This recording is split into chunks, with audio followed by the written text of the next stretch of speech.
కలిగి రెక్కలు రాని పిల్లలను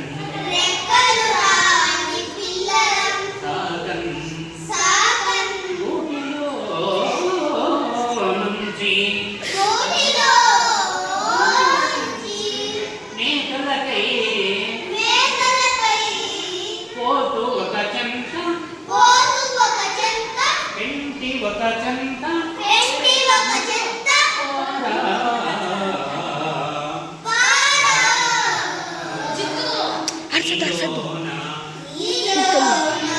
పిల్లలను ఆమె